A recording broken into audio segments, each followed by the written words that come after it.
Enhance your experience by becoming a supporting member. Gain access to unseen videos and video requests. 3-day free trial by visiting zionmembership.com. Chosen ones, empaths. Prior to awakening to narcissistic abuse, with the narcissist involved in your life, there was a level of care, there was a level of love, there was a level of supply that you provided to this parasite that is unmatched, right? And, you know, exponentially, they loved receiving this supply source from you. You know, there's no doubt about it. They loved it. They loved soaking it all up. They loved lapping it up. And you were doing this, providing this for them day in, day out.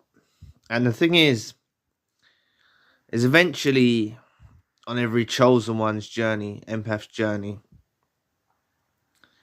they wake up to realize that this is not a reciprocal relationship, that this relationship doesn't have reciprocity, that you're building foundations and cultivating a healthy relationship on one side, and on the flip side of things, the narcissist involved in your life is tearing it down, right? But that person who you was for that season, the narcissist loved you in that state before you awoken. Because you've heard me talk about the narcissist sees the glint in your eye. They see you change. They see you awaken before you awaken. And they saw this with you. They saw you wake up before you may have even realized that you're waking up, right? Because you were going through a whole nother course of a spiritual awakening. Waking up to the fact that there's these parasites in the world. Waking up to the fact that you was with an abuser, whether it was a friend, a family member, romantic partner, colleague, or associate. You realized that this person didn't have your best interests at heart. So you stopped providing that level of love, that level of care, that level of empathy. You naturally stopped providing that level of potency in the supply source towards them. So at this point, the narcissist may discard you because you're not providing them the supply source that you once did. They may reverse discard you and make it out to be your fault, you know?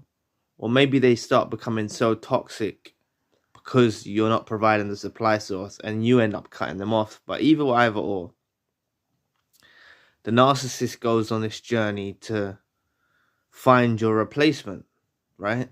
And it's not that they just want to replace you. They want to replace you and make you become the person you once was. They know they can't get this from you any longer. The narcissist knows this now. They know you've advanced too much. You've ascended, you've grown, you've developed, you've evolved. You've become stronger, more resilient. You're becoming that version 2.0. They know this about you. So they know, you know, them barking up the tree of you is not going to work. They can bark up that tree for as long as they want. It's never going to work. So their mission is to find a suitable replacement that fulfills the role that you used to play in their life for that particular time period. So they start looking for someone that has it fails. Cut to the chase, it fails. They can't find someone who replaces you being a unique person. And the thing is about the supply source that you offered during the time that you did offer this supply source, it was unique. You know, they're not going to be able to extract this from another human being. It's virtually impossible. They're not going to be able to extract what you did from someone else. And they've become very much accustomed to the way you used to do things. They've got used to the way you used to do things. They know they can't get it from you anymore. So they search from it through another person. They have to settle with the second best option of trying to find this through other people. So their vision becomes completely warped and they meet new individuals the narcissist involved in your life will meet new individuals, new targets, new prey. And momentarily, they might be idolizing this new supply. They may think they have all the boxes ticked, but they get a bit down the road with them and they realize it doesn't equate to your worth.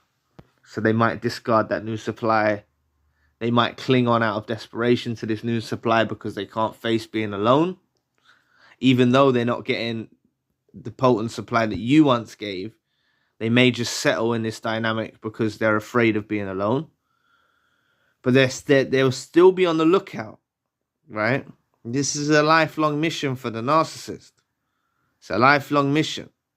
Trying to find a sustainable replacement of you, right? The thing is they run into other individuals who work them out.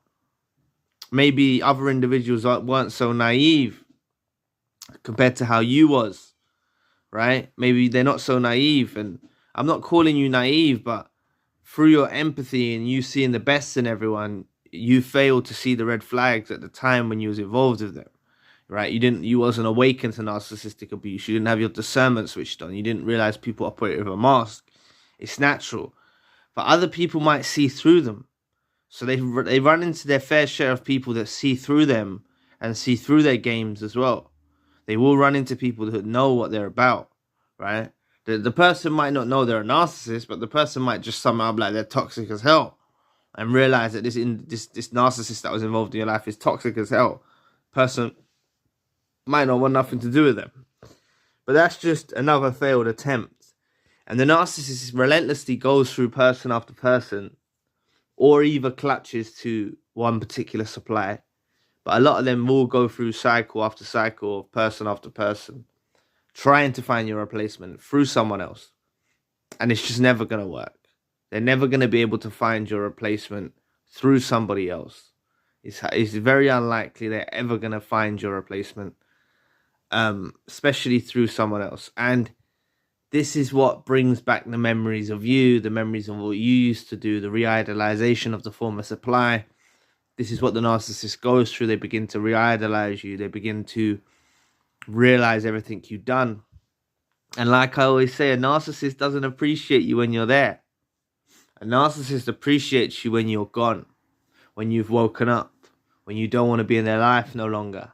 That's when a narcissist appreciates everything you've provided. Up until then, they just took advantage of you, felt like they're manipulating you, getting what they can from you, and they're doing it all in their power. They believe they're very powerful. When in reality, it wasn't the fact they were manipulating you. It was just your good nature that probably kept you around for so long with the narcissist involved in your life. So just understand that every waking moment they spend trying to find someone to fulfill the role that you used to do. And it fails. They fail time and time again, right? Another route that the narcissist goes down is once they realize they can't replace you through another person, they try and conjure up enough supply from maybe their romantic relationships. Say it was a friend that you was involved with this narcissist. They might try to conjure up narcissistic supply from a family member, from a romantic partner, from a colleague, from an associate, from other friends, or if this was a romantic partner you was involved with, they might try and conjure up supply from a new romantic partner, a part of their family, part of their flying monkeys, part of their colleagues, part of their associates, part of their friends, just to replace what you used to offer solely by yourself.